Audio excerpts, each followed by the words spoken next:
You're probably familiar with the actress Christy Canyon. She's pretty popular, and with good reason. She's beautiful, gorgeous woman, wonderful figure, and a very nice person. I first got to know Christy when she and I were both under contract to work exclusively for Vivid Video.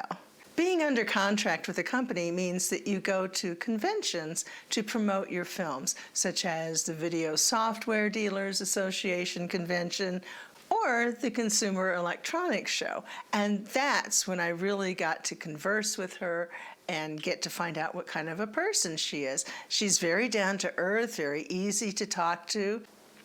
In the business, as in anywhere, people are always talking about what's going on in the business and what other actors and actresses are up to. And if you ever wanted to know what was going on with a certain person or a certain company, go to Christy. She'll tell you, because she really has her finger on the pulse of what's happening in the business.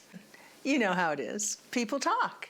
And Christy is always one to be in on what's going on and what's happening with different people. And what's happening and what you get to hear usually starts out with a lot of fact. It's definitely based in fact, most of the time. Of course, sometimes it's just people spreading rumors who are trying to be vindictive. But Christy always knows what's going on. The problem with rumors, of course, as you all know, is that it's like a game of telephone. When somebody tells one person what's going on, they might be telling them exactly the truth, at least is how they perceive it. And then that person shares it with another person. And as in the game of telephone, a story changes just a little bit. And then when it gets spread to the next person, it changes just a little bit more. And by the time the 7th, 8th, 9th, 10th person has heard it, there's very little truth in it left. So you kind of have to take these things with a grain of salt. And people who share what they have heard have to be very careful to not embellish on what the truth is or to add their personal flavor to it or their assumptions.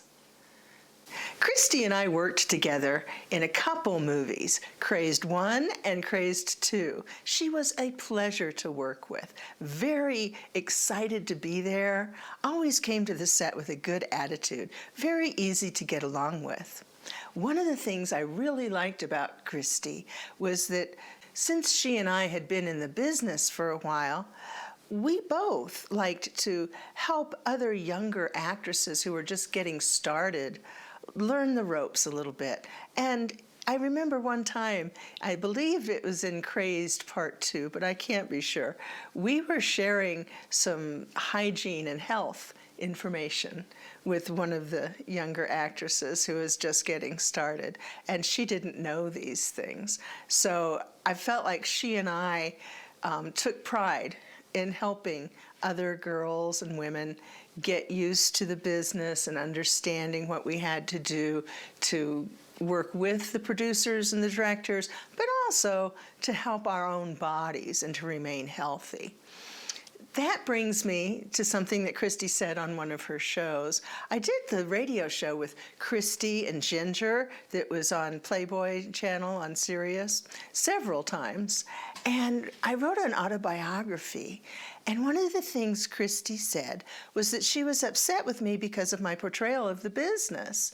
And I did not understand that, because I thought I spoke pretty highly of the business, except for, of course, the few exceptions. And if you've watched my channel and my videos on Paul Thomas, PT, you know that was one of the exceptions. But one of the other things that I did bring out in my book, and perhaps this was what Christy was referring to, I'm not sure, was when we came to the AIDS epidemic. And everybody, you know, was quite concerned. We didn't want to catch AIDS on a set. So a lot of people were advocating for safe sex, and that includes myself. There were meetings that were held amongst the talent in the business to choose representatives from both the men and the women, because safe sex and safe sex practices affected each of us in a different way. So I was elected to represent the women, and Ira Levine was elected to represent the men. We went to different studios to talk to them about how we really wanted to have safe sex practices on the set. Well, that went over like a lead balloon. It got to the point where several studios said they were going to blacklist actors and actresses who would not work without safe sex practices. I was furious because they were coming out and said, your lives don't matter. We don't care if you die. We just want to make a few dollars in sales. And if we instill safe sex practices, that might turn off our audience and we might lose a few dollars, which really wasn't based in fact, because the gay side of the business had been shooting with safe sex practices for almost a year at that point, and their sales were excellent. They really had not dropped. They had a short dip when they first started that, but then they went right back up. And I have no reason to believe that our side of the business would be any different. But these producers and directors, and mostly the producers, decided that didn't matter. I don't care if you have children and a family who loves you.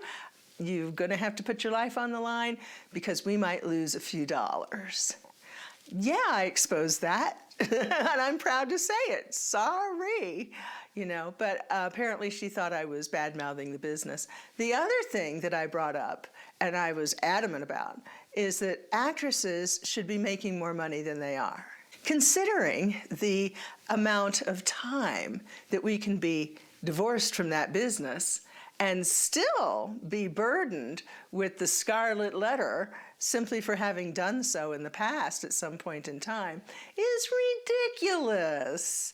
I mean, I left that business in 1991, and I am still hearing people judge me for what I did back then. I'm not the same person I was back then. Nobody is, whether they ever participated in that business or not. I think it's considering that and considering the fact that a consumer will purchase or rent a video based on the star who's in it, more likely than anything else. The actress should be making more money to compensate her for her time and for her stardom and for the fact that she's not going to get royalties. None of us ever got royalties. So to give the star of a movie a couple $1,000s and call it a day is just not right. So I still stand behind that as well.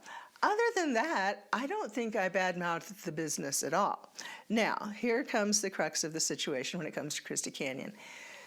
I think that she has an issue, a problem, let's say, with hearing, reading, comprehending what someone is trying to say.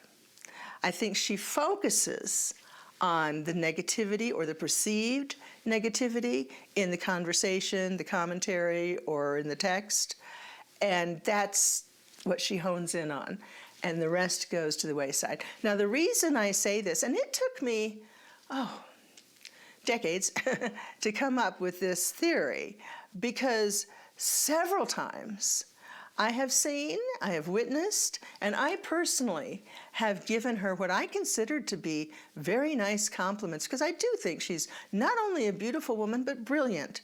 She's smart, and I think she's a great mother, and I think she would pass on her intelligence to her children.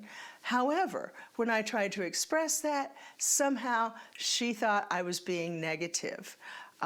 There are other instances of things I've said where I thought I was giving her a compliment, and I thought the appropriate response might be, well, thank you, or that's nice of you to say, something to that effect. However, she jumped down my throat.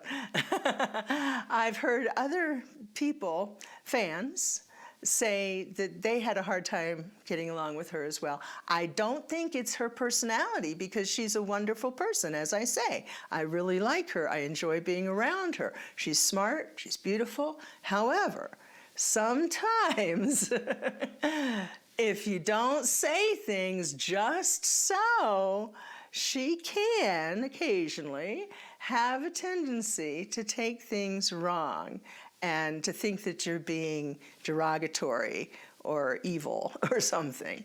So I'm not saying that, she's not a wonderful person, because she certainly is, and she's very smart. I don't know if this is a psychological thing. Maybe she doesn't hear properly. Maybe she doesn't understand the meaning behind the conversation, and she just assumes that it's something negative without double checking to make sure that that wasn't the intent. I don't know, but whatever it is, I've decided I'm not going to say anything anymore, because I don't want it to be perceived as being negative or derogatory when I'm just trying to give the poor woman a nice compliment. So that's my deal with Christy. Of course, I really haven't had a chance to talk to any of the women I was involved with in that business decades ago, because I don't have their phone numbers anymore. Everything was lost when my house burned down. I lost everything. Many of these women are not on social media. They might have a presence, but if you look and see how often they post, they really don't. So I have contacted Ginger. I have contacted Nina Hartley, for example, because many of you have asked about that in response to my video about Nina. But she doesn't answer. Now, I don't know if that's because she doesn't want to talk to me, or that she's just not on social media. Looking at her history, it appears as though she's really not active on social media. And the same thing with Ginger and with Christy. So I don't get feedback when I reach out to these people. I cannot contact them personally again because I lost all of their contact information when my house burned down. But it would be nice to get together, perhaps, with these friends of mine from the past and see where everybody is now.